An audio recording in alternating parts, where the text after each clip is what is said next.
mandaré por Google Drive o algo, te mando la grabación y el video. Perfecto, perfecto. Gracias, hermano, gracias. Ok, estamos grabando, empieza cuando quieras. Entonces ahí voy a empezar. Listo.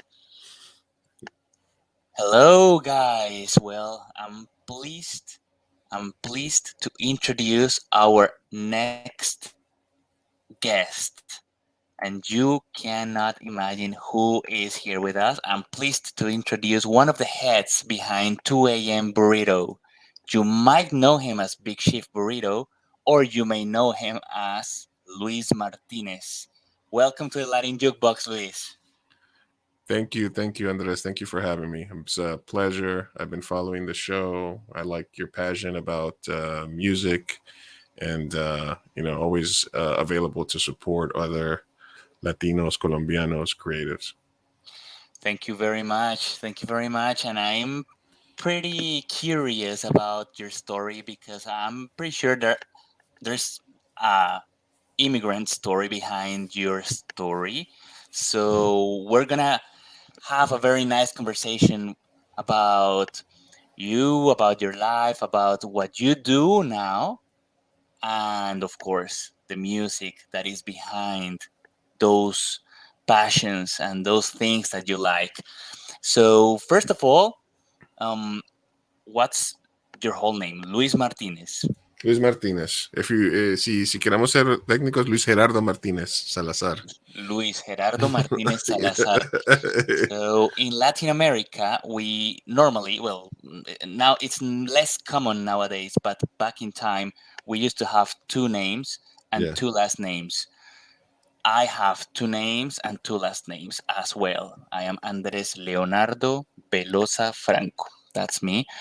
And since you have a very Latin name, where were you born? I was born in Medellin, Colombia.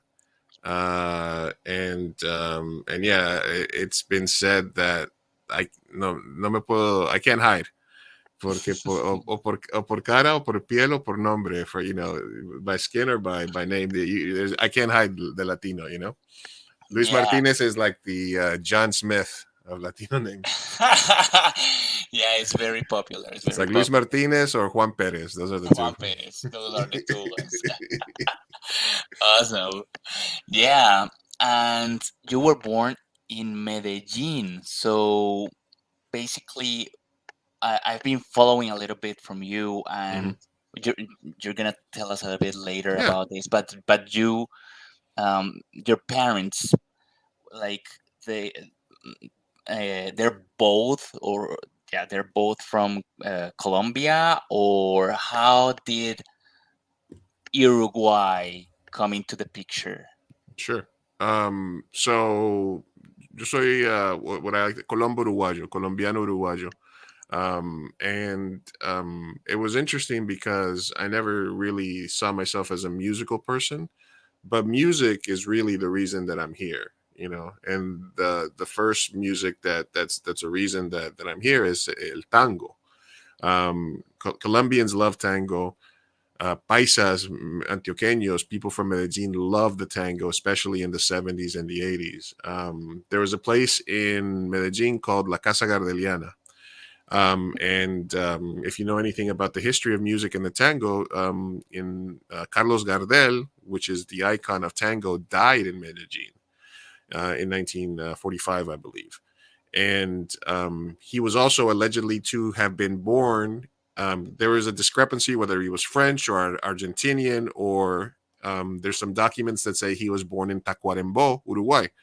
Tacuarembó, Uruguay is coincidentally where my father was born. And my father was a tango musician from the time he was a little kid until he retired. He played music, the tango, for 60, 70 years. And he accompanied all the biggest artists in tango, from the 1940s on. I mean, from 1950s on, because he was born in 1931. So it so happens to be that my father was touring South America, playing in different bars and clubs, and he landed in Medellin in the late 70s, a place called La Casa Gardeliana. And there's a lot of others, still to this day, there's a lot of tango restaurants in Medellin where you can go dance or you can go eat, South American food and sort of listen to the music. And that's where he met my mother in the late 70s. So if it wasn't for el tango, they wouldn't have met. My mother would go to the tango club. She was also a presenter. My father was a musician, and that's where they met, and that's where I was born in Medellin in the late 70s. Then after that, they traveled all throughout South America. My dad with his guitar, and my mom being an MC, a presenter. So my first crib, it said, was two bar chairs put together, and I grew up in bars, in nightclubs. My whole youth was spent, in and around tango music. Later on, because every kid idolizes their parents and their dad, I wanted to be a musician, and they gave me piano classes, bandoneon classes, guitar lessons. My dad tried to teach me the guitar 100 different times, pero no tengo oído. I don't have a musical ear at all. So I tried to be a singer when I was a kid. I thought I could be a singer, and I was also horrible at that. So if you've ever seen me do karaoke, you can confirm that. But yeah, if it wasn't for el tango, I wouldn't be here. So it was interesting when I started thinking about what music is important to me. That's the first step for me. Wonderful. That's very, very awesome. Carlos Gardel, of course, I can definitely relate to Carlos Gardel, one of my favorite tango artists. And well, you mentioned that tango is one of your passions. Do you have like a first song that you want to introduce that maybe is related with tango for our listeners? They maybe some of you don't know what tango is. Tango is a very representative um, genre in the music, especially in the southern part of South America, Uruguay, Argentina, Chile. It's very, very representative. And bandoneon is an instrument that Luis was mentioning a while ago. Is like an accordion, but it has a little bit uh, different. It's a little bit different. I will definitely show you Yeah. prior this episode coming up, just to have a little bit more of context of what a Do bandoneon you is. intercut the songs with your show as well, or how do you go around that? Yeah, but if there was a primer for tango for people that are interested in, el bandoneon is the major instrument. Carlos Gardel is the icon. He's the Michael Jordan, and then you have the backbone, the orchestras, the biggest one. If you want to hear bandoneon the way it's supposed to be played, just look up Astor Piazzolla. More modernly, more recently, one of my dad's best friends, he passed away a few years ago, Raul Jaurena. Um, Ooh. and I can send you a link to a short film that I have, that I used tango music as the score for as well. But if I had to pick a song that's really the tango song for me, it's a song called Sur. um Mhm. and if you and the tango was born in, it's the bordellos.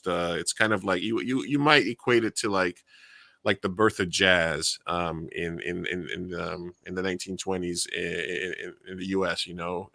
Just it's a music from the slums of Buenos Aires, the brothels, the underground clubs, the after hour clubs that started off like that. And they talk a lot about, love, relationships, plights, and stuff like that. But Sur, was the song that whenever I would go see my father perform, and I would try to sing it as a kid, it was my favorite song. And anytime my dad was accompanying a singer, because he made his money basically, acompañando artistas. So they would need a bandoneon and a guitarra, sometimes a piano, sometimes a bass, and he would always say, "Can you sing Sur for my son?" So if you hear it, it's there's a lot of longing in it for lost time, lost loves. a love letter to this neighborhood, to this part of their country. That's very beautiful. It invokes a lot of memories today. I listened to it this morning. I was tearing up because I was Mhm. thinking about some songs that I could share with you. So if you look it up, there's a version by Aníbal Trollio and Edmundo Rivero, which are two giants of tango. Sur Sur is probably my favorite tango song. Wow, wow, wonderful, wonderful. Yeah, Sur. I have a memory about Sur because Andrés Calamaro is one of the great interpreters of rock in Spanish, and he made an album called Tinta Roja, Red Ink, and he made a version of this song, and it's very interesting. Nice, nice. Thank you for bringing Sur to our attention. Um, Sadly, tango is one of those genres that, as a lot of genres that we used to listen back in time, are those genres that are every time less appreciated, and it's because, well, there's a boom in pop, there's a boom in urban music, there is a boom in hip hop that basically diminishes all the impact and all the wonderful things that music like tango can bring. Thank you Yeah, very yeah, much. absolutely. It's a shame that it takes a lot of work to preserve our culture. Hmm. It takes a lot of work because every new generation has to, you know, has so many more options musically, things they can spend their time on rather than learning an instrument or learning a culture. So it takes a lot. So Yeah, yeah, that's so true. That's so true. And well, and that was back in the 70s. So your story with tango and with music, it started when you were very, very young. And then after that, what happens?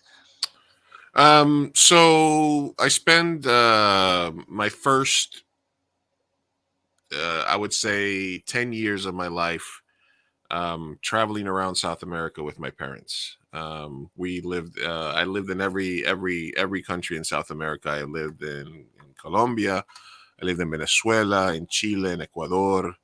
I don't think we lived in Paraguay, but we lived in Uruguay, in all over South America, basically following my father around. Eventually, my parents got divorced when I was, I would say, 9 or 10, and my mother and we were living in Venezuela, and my mother brought us to the U.S., brought us to Florida, and my father followed me, and from then on, I would move back and forth between the two of them.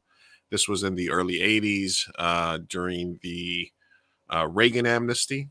And so we moved back and forth between. So that's when both of my parents came to the U.S., and that's when I came to the U.S. And then I lived between New York City and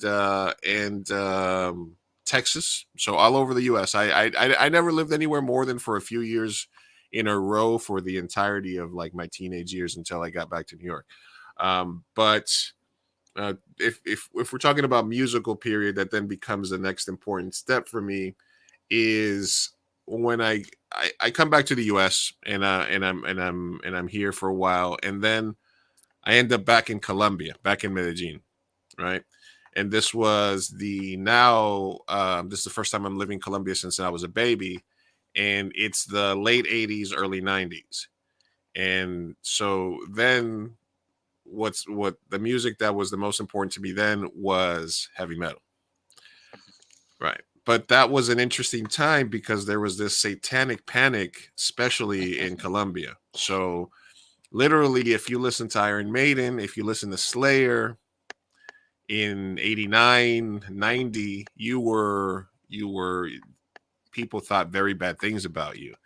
You know, they outlawed Garbage Pail Kids and all these other things, anything that had to do with like US heavy metal culture. So that was kind of my next musical phase was buying albums, buying the early Iron Maiden albums, Seventh Son of a Seventh Son, and things like that. Slayer, and that's kind of like my next musical stop if I had to put one. Yeah, that was a huge change, because changing from tango to heavy metal, Yeah, that means that there had been a huge cultural impact in you. And of course that means that the fact that now you like heavy metal, that doesn't mean that now you don't like tango.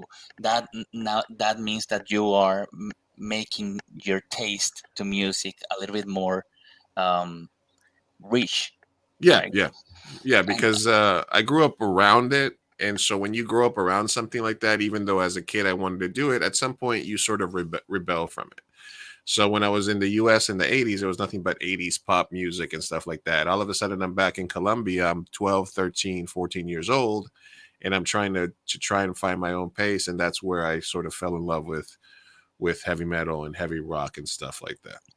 yeah, awesome, awesome. Yeah, satanic panic. That's we've all suffered it. Hmm.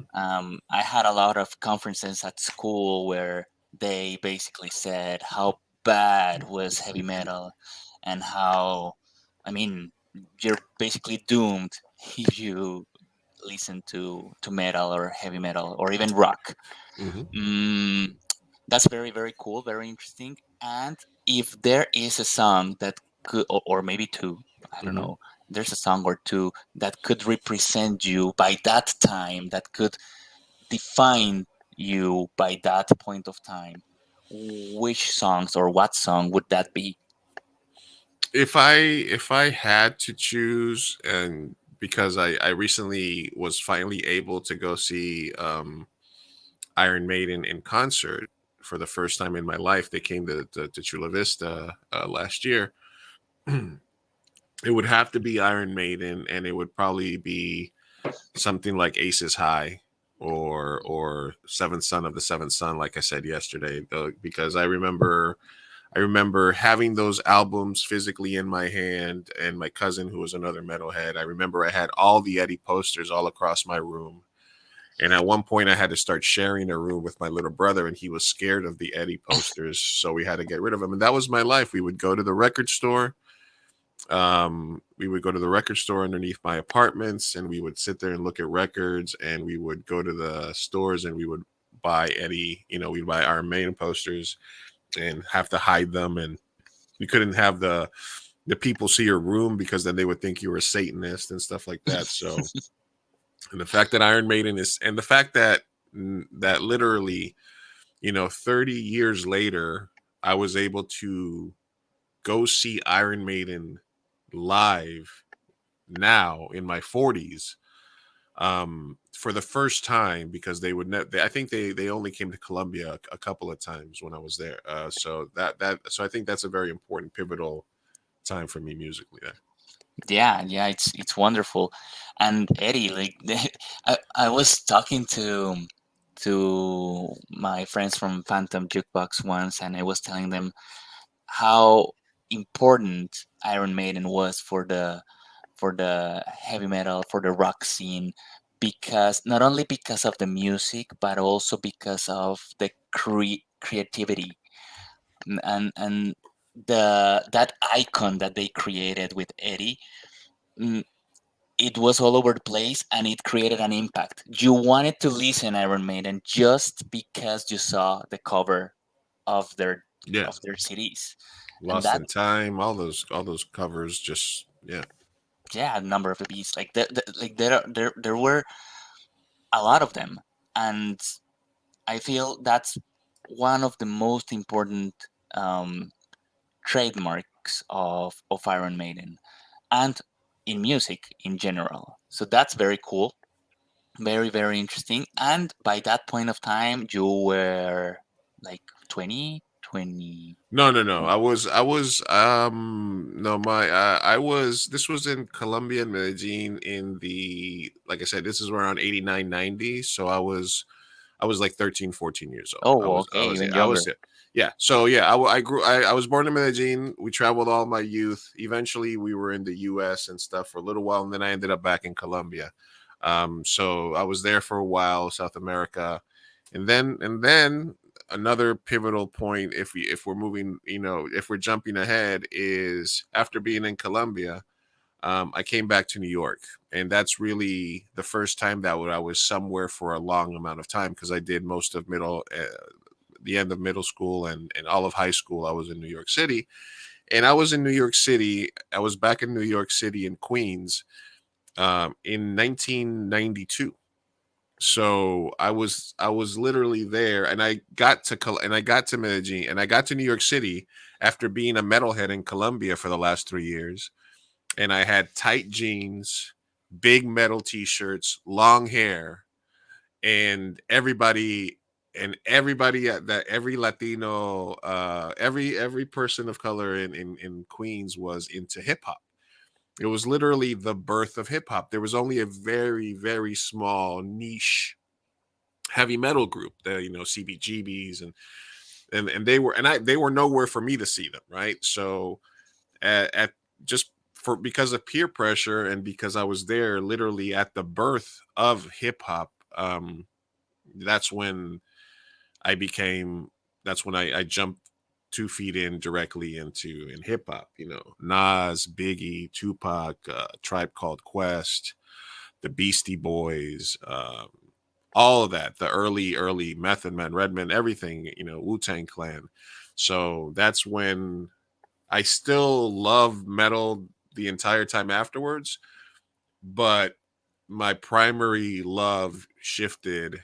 And again, metalhead in the 80s, hip hop head in the 90s. As I was in Queens, I was in New York, I was surrounded by it. There was no escape for me. And I immediately just dove right in, and that's basically what consumed me musically for the next 10, 15 years.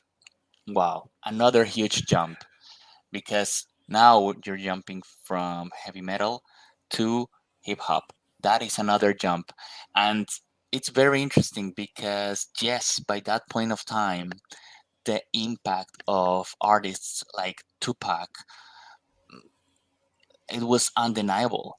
And hip hop was starting to grow and grow and grow and getting more attention from everyone. So what's the song? What's the or if you have two songs, that it's also Yeah. good. Like, what's the song that by that point of time defined your life? Um, I think that the the songs that resonated with me the most, I mean, Biggie and Tupac were just so big. For me, um it was Nas. You know, not New York State of Mind, anything off of Illmatic. Really, it's more of an album, I think, for me. The Message, another Nas. It was anything off of it was written. His first two albums just really spoke to me, and really, to this day, people, they're like, I would play Nas when we were having a get together or something. It's like, God damn it, Lou, why do you have to always play Nas? Do you get paid to do that? And so, but yeah, but it's a song like The Message, a song like New York State of Mind, things like that. Even anything off of Nas's first album would do that. If there was an alternate, I think it would be like the Beastie Boys, "What You Want." That song is just like, if I'm gonna take a shower and get ready to go somewhere, and I'm just gonna put my Bluetooth speaker on, and I just start a playlist and start with that, and it gets me going right there. But there's literally like so much, like, Tupac, any Letter to Marble Child, anything off of Illuminati, Hail Mm. Mary, Biggie, I Got a Story to Tell. There's just there's songs upon songs upon songs, that's why I think that, anything Tribe as well, is all deeply, you, anything that's just bumping out of every car that's driving by you while you're in high school is always gonna stick with you. Yeah, for sure, for sure. And by that point of time, you were in New York, in Right. Queens. Hmm. Queens, I don't know now, but there was a time where Queens was the popular place for Colombians. Like a lot of Colombians were there. Um, I don't know now, but yeah, that's one important place for Colombians. And then after that, you okay? Now you were 19. Yeah. Now I'm out of high school. It's the mid '90s, and I have to decide kind of what I want to do with my life. You know, Mm. and And I'm and assuming it's a tough decision because you're in New York, but then you have your mother and your father like in separate ways, yeah, and so I'm assuming a yeah. tough decision. The way it worked is I was back. We lived together for a while. Then when they divorced, I would go back and forth. So my entire life, until I got back to New York and sort of did high school there, was traveling. And so I don't, that's why I don't really think I have a hometown. It's just more, and I think travel broadens you. So it gave me some things, but then I also don't have like lifelong childhood friends, you know? So it's kind of a mix of the two worlds. I'm happy that I got to see all these different places growing up Mm, in my youth, but I'm also sad that I don't have like that relationship to any one place. So I have fleeting memories of Medellin and being there, and then the growth of in New York. By that point, my mother was back in Colombia because she was there with her new husband and my brother and my sister. And I was staying in New York with my dad. And during that time in high school, during that time in New York, is when, and this goes back a little bit to the divorce of my parents, because one of the things that you do as a divorced kid is when you get to spend time with one or the other, you don't really know what to do. So what do? You go see a movie. So that was kind of what I would do when my father would come visit me in Colombia. We would go see a movie together. When I would go with my mom, we would go see a movie together. For the long time, I can still remember most movies that I saw in a theater, who I saw them with. So, for example, I remember seeing Tango and Cash in a theater in Medellin with my dad in like 1980 some in the 90s or something. I remember seeing Titanic with my mom in a theater in San Diego, and Forrest Gump with her in a theater in New York. So, movies sort of took the place of music for me in terms of the art form, right? And it had such a big importance because, and I didn't realize this till later on, how much I talked to my dad about movies, how much I talked to my mom about movies. And during that time, somewhere in between Satanic Panic and the birth of hip hop, I realized that I think I want to make movies. I think I want to tell stories. I think that's kind of what I think that's I would just imagine movie scenes. So after getting out of high school, that's I decided that's what I wanted to do. And that's when I traveled for a little while. I went back to South America, back and forth. I did Europe for a little bit, very briefly, just to kind of traipse around. Came back to Colombia, was in Uruguay for a while, and eventually I decided that I needed to find a place where I could live and I could focus on my career. I still had a few friends from because I went to film school briefly, but I went to film school at a time when you were learning how to make films in a very old fashioned way. You were learning how to cut and splice film, but it was the late 90s and you were about to be able to start doing all these things on your computer, right? So I felt like I was learning surgery with like sticks and stones. yeah, for sure. So I tried film school for a little bit. I didn't like it. I still had a couple of friends that were in the industry. So I said, I'm going to go to LA. I'm going to go to California. By that point, my mother was in San Diego. And I was like, I'm going to go out to California. So I packed up my bags after I traveled around and I said, I'm going to stay here. I'm going to come to San Diego and I'm going to eventually stay here with my mom for a little bit. And I'm going to just move to LA and just jump into the industry, right? Figure it out. And that's when I landed on the West Coast. Oh, that's a very cool story because after all you traveled, after all the places you met, you finally make your decision, and not only you change, it's not that you change, but basically your, like, your perspective on art changed a little bit from music to movies. And then at the same time you start, uh, like, thinking ahead, like, where am I gonna be creating, what will I be doing, and what's the best spot to develop this kind of art. And you decide to move to California, the West Coast. So the first place, or I don't know if it's the only place, but the first place you went in California was San Diego. San Diego, sí. Correcto.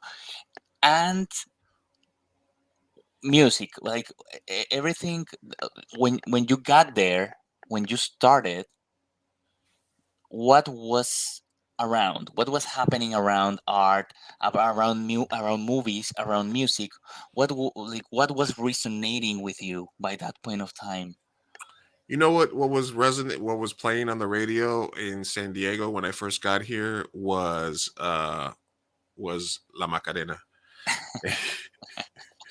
And they had a radio station that briefly all they played were different versions of La Macarena over and over and over and over again. That's Jesus. It was all Macarena all of the time. Then I think that the f- and the culture jump from being, because you're right, Queens is a melting pot. My high school, Newtown High School in Queens, New York, is literally the most diverse high school in the entire planet. The most diverse high school in the entire universe is the high school that I went to. We had not only Colombians, Dominicans, Puerto Ricans, Ecuadorians, Chileans, Paraguayans, Brazilians, Argentinians, Uruguayans. We had everything. We had Central Americans. We didn't have just, African American students. We had African American students from every country in Africa. We didn't just have European students. We had Dutch students, Danish students, Swiss students. We had every single thing, but and Mexican as well. But Queens in that time was mostly Puerto Ricans, Dominicans, and Colombians were the big Mhm. major, and the Mexicans were starting to come in there, but it was so. The good thing about New York and the good thing about Queens is every single ethnicity has their own little hood. They all have their own little one or two blocks where that's where the Yeah. stores are, and that's it. No matter what. No matter what, Ethiopian, Colombian, and sometimes they're just around the corner. Oh, you're in Little India now, and now you're in Little Puerto Rico, and boom, boom, boom. And then I got to San Diego, and Southern California, San Diego is a purely Chicano culture. You know, Okay. it's this used to be Mexico, right? So, Hmm. and you're close to Tijuana. There is the Mexican American culture, there's Mexican culture, and then there's the mixed culture of the people that come across the border all the time. So San Diego, I went from varied culture to a very singular culture. There's Colombians here. There's people from other countries, but there were very very little. The majority of the Latino population in Southern California, 90% probably would be all Mexicans. So I started to absorb that culture combined with like the Southern California surfer culture. Hmm. Because I figured I'm in California, I have to learn how to surf, right? So I was out there with my surfboard. I only got up on the board like once or twice. After that, I was like, no, this is not for me. Um, but the biggest influences, I think, musically, other than like the Mexican music, the narco corridos, the Mexican music from here, was like bands like Blink 182 or Sublime. So the first song that I saw that popped off a lot on the that I really got into was "Damn It" by Blink 182, because they were a San Diego band, and when I got here, they were just popping off. And Sublime, um, Garden Grove is a song that I do at karaoke all the time, and then Same in the End. Uh, Same. Same in the End by Sublime is I think my favorite Sublime song. So I think that's kind of where I still love hip hop. I still love heavy metal, even though I wasn't searching it out. My background and in my heart, I still felt tango, but But if we're talking musically, that's kind of what started permeating. There was also West Coast hip hop, but I've always loved West Coast hip hop. Even when we were in New York, I was bumping Snoop Dogg, Gin and Juice when I was in Queens. That so the West Coast hip hop stuff was already there. But yeah, I think kind of like that. That was kind of where I gravitated to. That was like important songs of that time for me. That's very awesome. And you, your experience with the board surfing is similar to my experience with skates here in Canada. Okay. Like they say, okay, if it's winter, you should go skating. I tried skating twice, and I told myself this is not for me. I think Yeah. it's basically the same story. We are told to do what the population normally do on, like, in their territories, Yeah. but that doesn't mean it's gonna like us. Look, And no, go ahead, go ahead. No, no, I was just going to tell you that during one of those many travels, I was in West Vancouver for a while. So I was up in Canada as well. So yeah, I was I was up north. I was going down Whistler at some point on some skis too. So I was up there. wow, it's wonderful. Like, you had the chance to meet all over the place. So you got to San Diego when you were what age? I got to San Diego. I first came out to San Diego when I first got out of high school in 96, 97, and I hated it.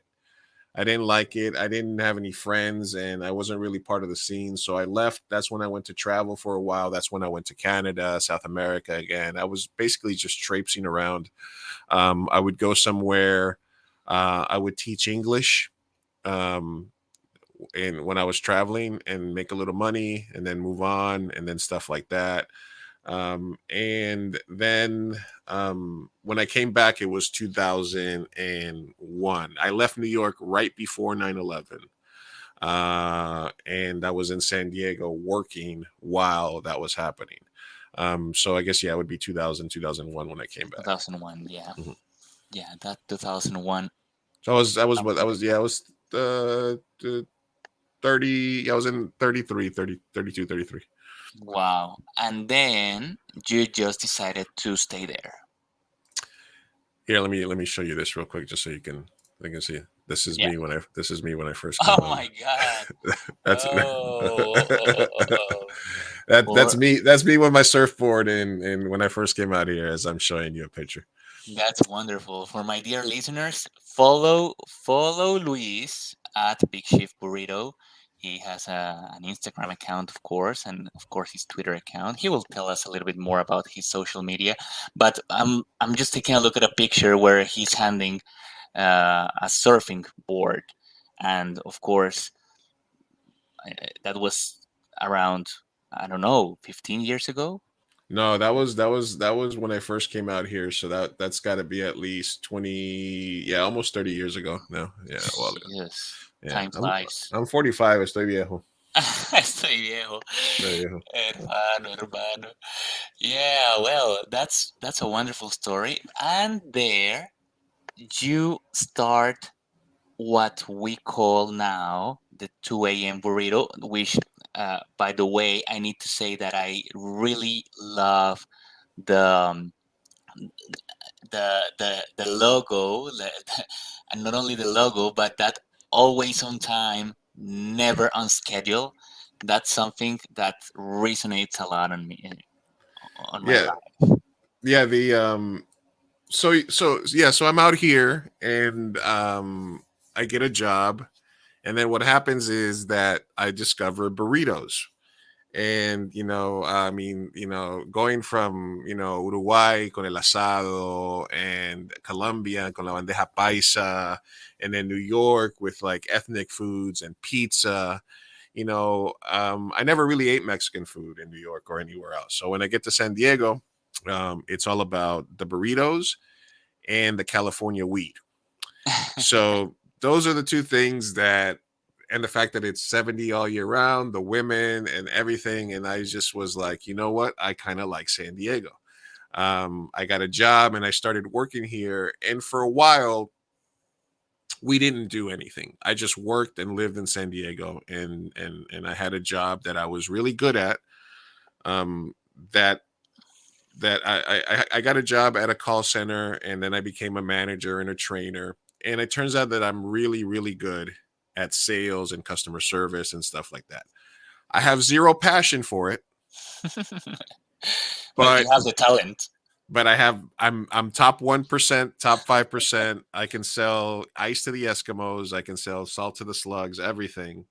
And it paid the bills, right? So you're out to California, you're having fun, you're smoking, you're eating burritos, you're in the scene. It was a good time. So even though I always loved making movies and stuff like that, I was making money. I was working 60, 70 hours a week. I was Oh doing really wow. good. I was doing really good, but I wasn't doing anything that I was passionate about. And I had a friend, Brian, who's the other part. There's four people who started 2 a.m. Burrito. Brian Higginbotham, my writing partner, who's African American. Laura Jean, who I met here, who I call my sister, who's Mexican American, and our friend Josh, who is Asian American. So for a long time, we were doing nothing, just talking about making movies, talking about scripts that we wanted to write. And then around 2011, my friend Brian, who was also making six figures, working a job he didn't like, said, "I'm quitting my job. I'm moving down to San Diego. I'm going to stay on your couch. I'm going to finish a script, and we're going to make a movie." And I was like, he's like, because we've been talking about it for too fucking long. We got to do it.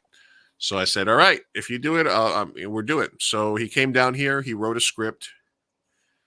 We cast it through Craigslist. We got my friend Josh, whose dad worked at and I don't know even know if they even have this anymore, but used to have public access cable channels where anybody could go to the cable company had to allow people to do local programming. They had to provide them cameras and stuff. So our friend Josh's dad was the guy that ran the camera department. So he let us borrow a camera and we shot it.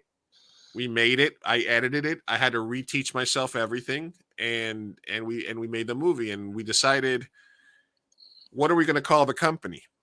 And what so we were here. We're in San Diego, and like I said, if you're in New York and you leave the club and it's 2 a.m, you stop by and you get a slice of pizza, or you go get shawarma, or or shawarma, or no. If you're in Tijuana, you get tacos. In LA, you get chicken and waffles or hot dogs. In Chicago, you get something else. I don't know what in Canada, you get some poutine or something, right? you know, Absolutely.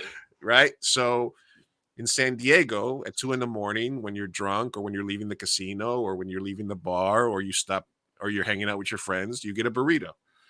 So this happens so much. You imagine how much this had to happen, that my friend Anthony would make a joke about it. He would say, and he had a lisp, so he would say, "Lou, it's 2 a.m. The burrito place is wondering where you're at." He's like, "The taco shop is worried you're not there to pick up your burrito, Lou. It's 2 a.m. What's going on? What's up with the 2 a.m. burrito?" So it became a joke, the 2 a.m. burrito, the 2 a.m. burrito. So we were thinking about, what are we going to call our company? And we started thinking about all these acronyms and all these stuff, and you know what I mean? So I was like, why don't we just make it silly? Kind of like Kevin Smith's company, View Askew, or just companies that just have silly production companies' names. So we said, why don't we just call it the 2 a.m. burrito? And that's where that was formed. And it was just, and so you can imagine how much I love burritos and how many times we ate them late at night, that became a joke. And then the motto was because we started, and we would try to give ourselves arbitrary deadlines, which I think people give themselves in life as well as in their projects. I want to get this done by the time I'm 30. I want to get this done. I want to be here by the time I'm 40. I want to make this movie by January so I can submit it to this festival. I want to get this done so that, you know what I mean? Things like that. And we try to rush things, and they always would mess things up. So we just instill this policy of, it's not done till it's done. It'll be done when it's done. And the line, I stole it from Nas, on a song, off of one of his later items, where he's, and I forget what when's the last time you heard Nas rhyme? Never on schedule, but always on time. Which means his album is going to be out when it's out. It's never on schedule. It's always on, but it's on time. And I believe it's from the Bible as well, because somebody told me, oh, that's a religious phrase, about Jesus. He's never on schedule, but he's always on time. And I didn't mind that, but yeah, that's where that came from. That's where 2 a.m. Burrito came from, and that's where never on schedule, but always on time came from. What? Oh my god! What a story! It's awesome. It's awesome. And now you are working with them, with Brian Higginbottom, with Laura, and that's basically what you do right now for a living. Basically, you produce movies, you do movies, you. What else do you do? Yeah, I still have to have a day job, but I was able to, when my roommate dropped out. I mean, not dropped out, quit his job.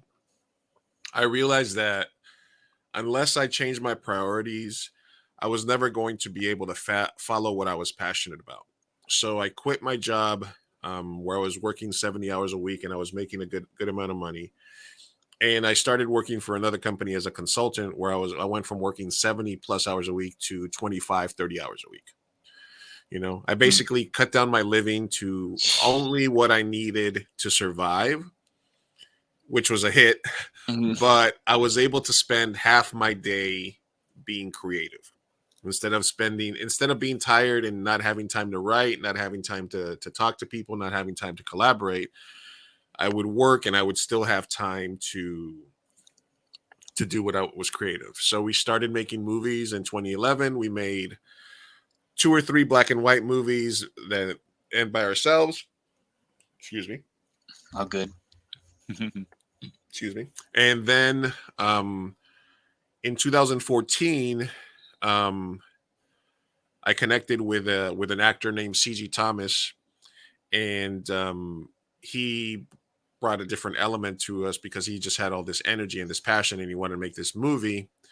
And that's where we made our first feature that actually sort of felt like the next step up, because we were making independent movies, and then we made a movie called Blacklisted in 2014, 2015, that had 130 actors in San Diego. It was a SAG feature, and it was the first movie where I think we took the step up from like indie filmmakers to legitimate filmmakers. And since then we've progressed and we've made another couple of features and a bunch of shorts. And I wish I could tell the listeners that I'm at the point where I make a living making that. I still have to work, but I do get to spend a big portion of my day doing what I love. And we sometimes make money with corporate videos, commercials, quinceañeras, weddings, Hmm.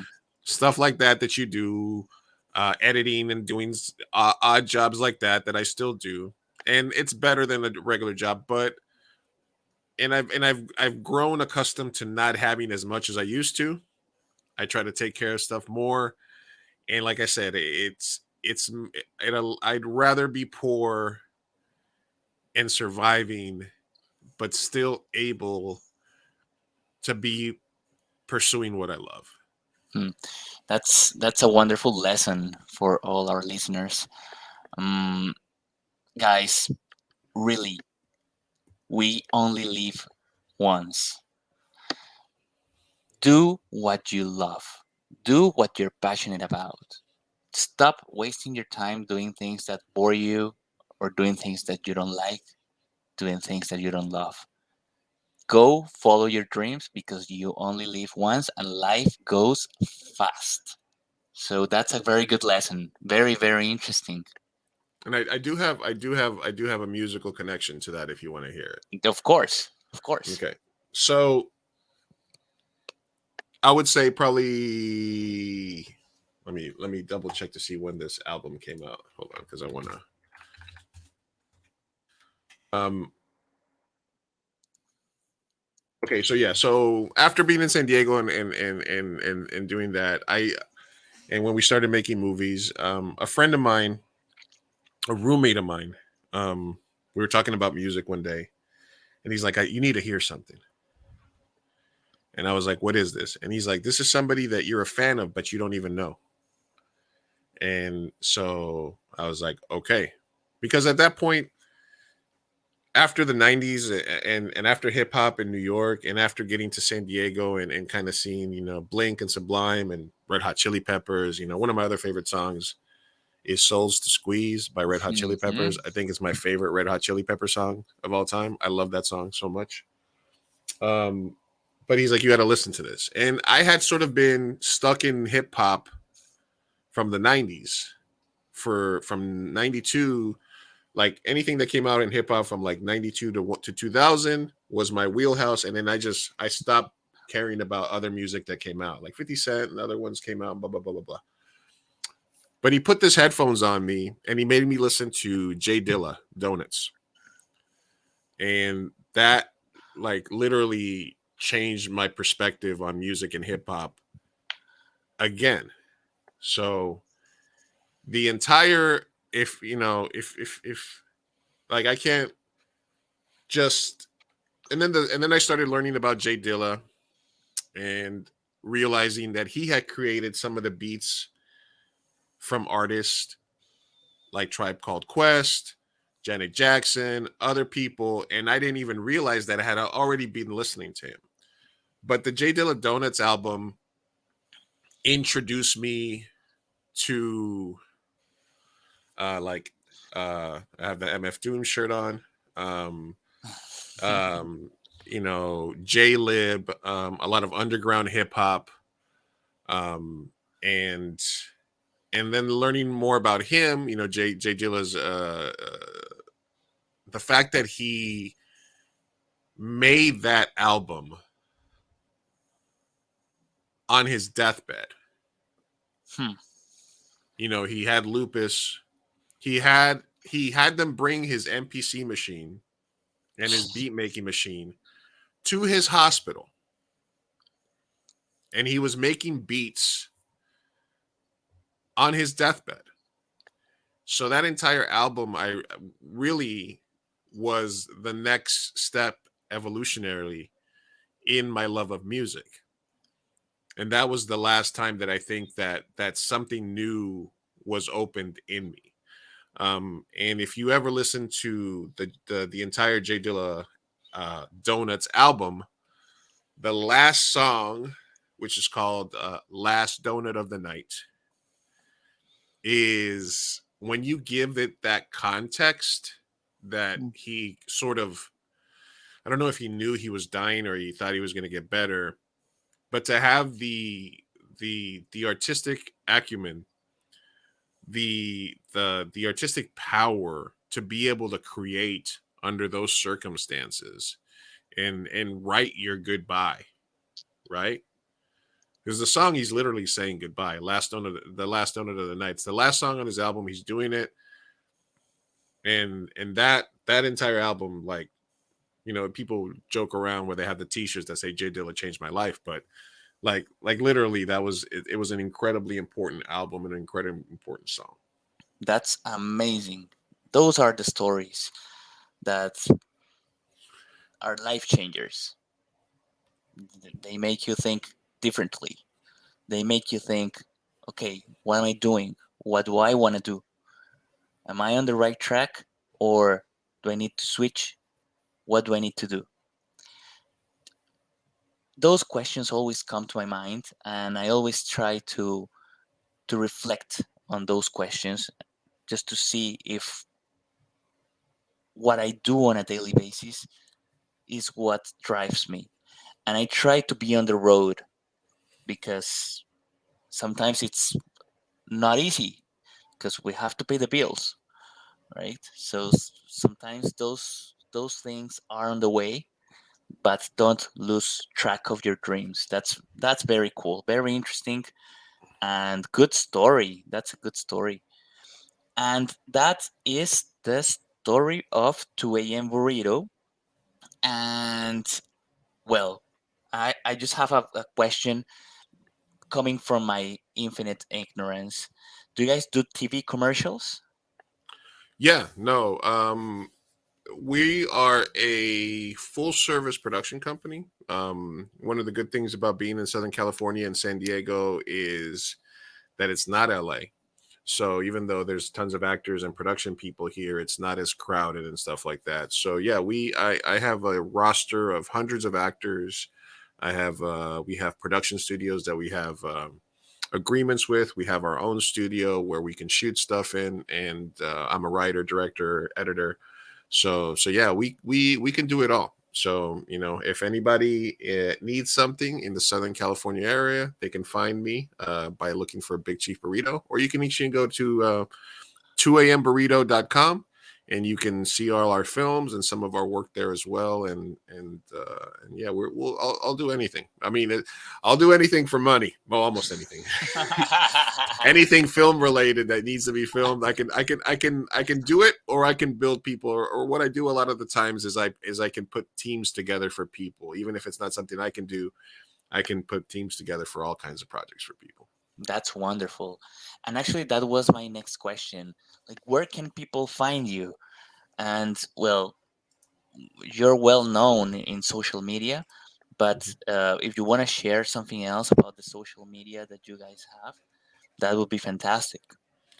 No, yeah, absolutely. So the easiest way where you can find all our accounts is on 2amburrito.com. That links to everything else. But if you're on Twitter or Instagram, you can find me at Big Chief Burrito. And then you can find 2am Burrito on Facebook as well if you're a Facebook person, facebook.com/2am Burrito. If you like to watch people on Twitch, we're on Twitch, twitch.tv/2am Burrito. And you can also, if you're, hey, listen, if you're listening to the Latin Jukebox on Good Pods, or on Spotify, or on Apple Music, or all the places that you listen to this podcast, just go to the search bar and you can look for two of my podcasts. One of them is called Fireside Chats with Big Chief Burrito, and that's where I have interviews with people one-on-one, much like this.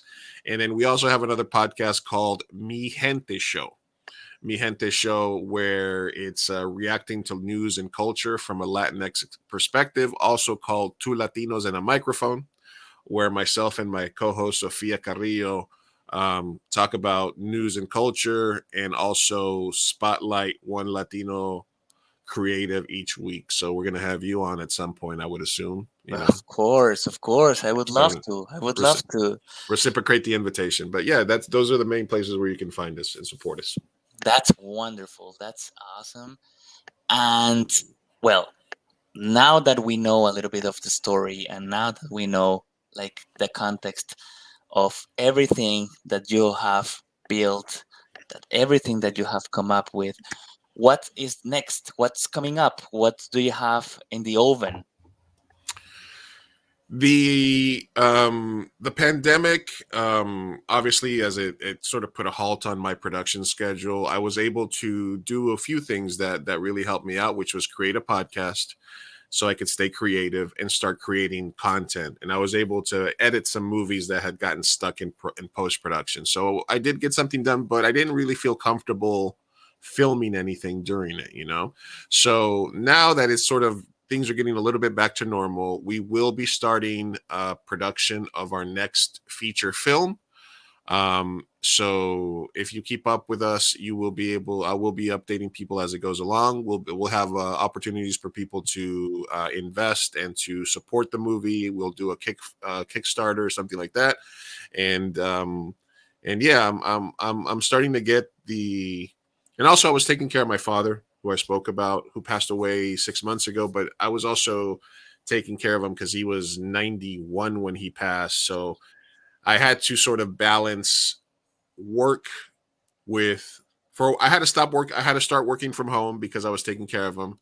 And then towards the last, I would say 3 to 4 years, I was mostly a caregiver, which is tough, but it's also rewarding and emotionally draining. So now that it's been 6 months since that happened, I'm still sort of struggling with what to do with my time. But I find that staying creative, talking with people, doing podcasts, guesting on podcasts and stuff like that really helps me, and it motivates me to do more stuff. I've also been heavily involved with the San Diego Latino Film Festival. We had some of our movies that screened there in the past, and I started to help them out. This year, I'm also curating the comedies for the festival. So if anybody is into the Southern California area, the film festival, the 30th edition of the San Diego Latino Film Festival, one of the biggest Latino film festivals in the world, will be March 9th through the 19th. I'll be there. I'm selecting comedies and stuff right now, which is why we had to reschedule this because I was super busy. So I'll be helping out with the festival, doing Q&As, doing interviews from Mi Gente show, and right after that, this spring, we're gonna start. I'm writing it right now, but we'll start pre-production and we'll start fundraising for the next movie so that we can get more 2 a.m. burrito content out there for everybody.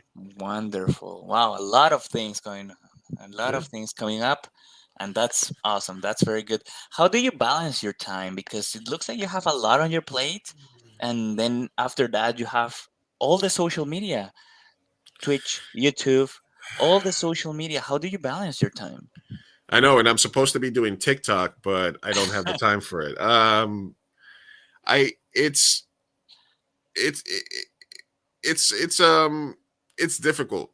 I think that what I try to do, which might seem silly, is I try to divide my day into corporate Lou and creative Lou. So when I wake up and I have my first cup of coffee, I'm corporate Lou. I come to my station and I do my day job for 3 to 5 hours. I do my sales stuff. I get on da. Then I try to spend a little time with my dogs. I take a nap, and then when I get up from my nap and I have my second cup of coffee or whatever, then that's where I'm creative, Lou. And then that's where I try not to do everything every day because that gets hard. So, for example, Thursdays are my podcast days, where I'll do guest spots, where I record usually, where I do that, and then I'll Sundays I'll try to, since it's a slow day, I try to do edit clips so that I can put clips out, and then Tuesdays or Thursdays I'll do thumbnails and stuff like that, and then I'll set a time for myself when to be on social media and when to start, when to check my emails, when to check. It's a pain in the butt, and sometimes things fall, and sometimes you forget about something. But the good thing is that it's never too late to start. It's never too late to get stuff done, and if you want to do something and if you want to be creative, and the results will be what the results are, you know. I'm having fun in the process. I have fun talking to people, collaborating with people, promoting stuff. Anytime I can share my work, and that's what's going to live forever, right? The memories our friends have of us, and the art that we put out into the world. So as long as I'm doing that, connecting with more people, putting more art out there, as I always like to say on my podcast, we're hurling through space on a rock stuck to it through magic. And we're in an infinite universe, and we're the size of a pebble on the biggest beach you could ever imagine.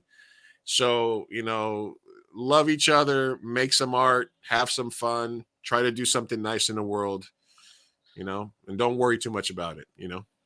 Yeah, exactly. There you are.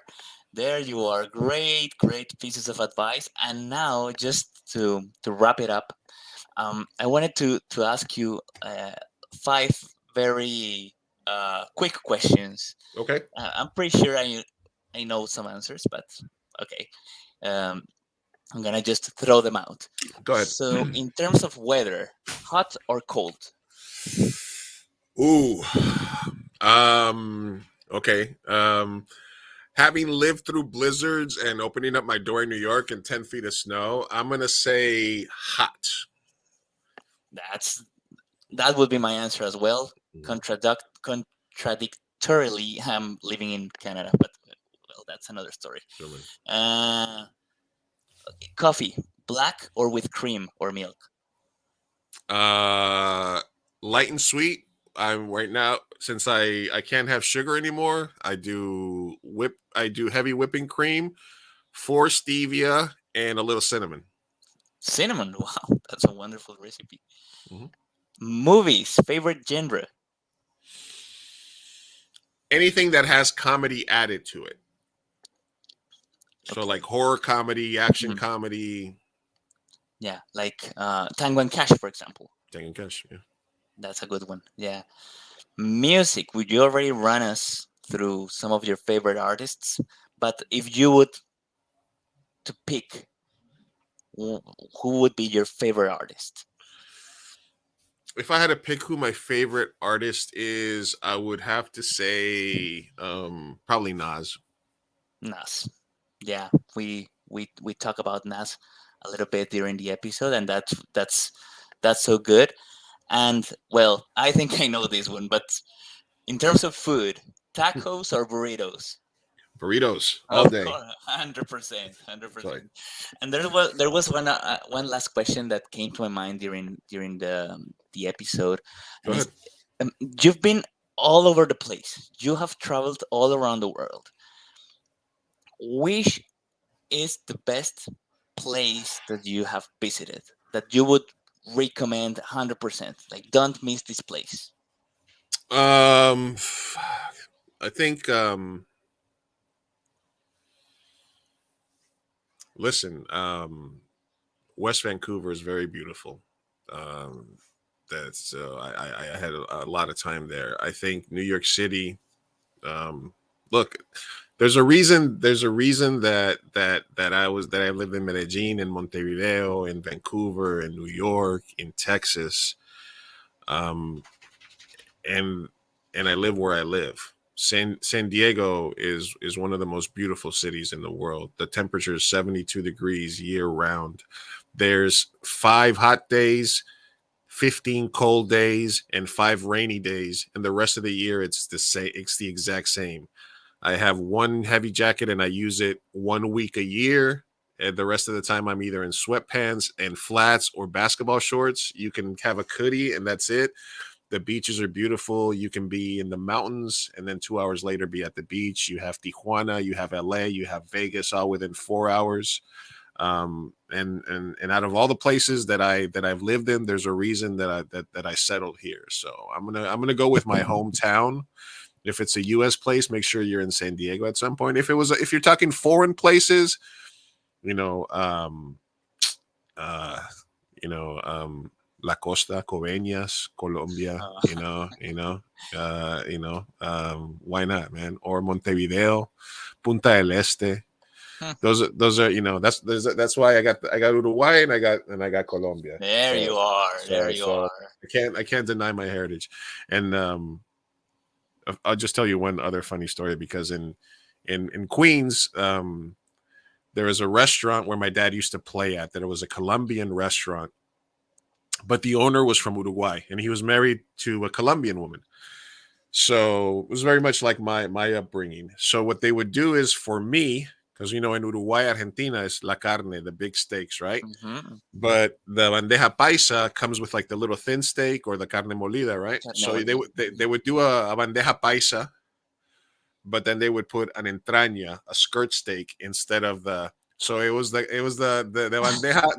Colombo Uruguaya, the bandeja Uru. Uruguaya, because it was the bandeja paisa, but they would replace the little thin steak that they have with a big thick ass entraña skirt steak, and that would be like a custom plate that they would only make for me. So And that sounds delicious. Oh my yeah, god! Now I'm absolutely. hungry. Now I'm hungry. Um, one last song you wanna maybe showcase, highlight?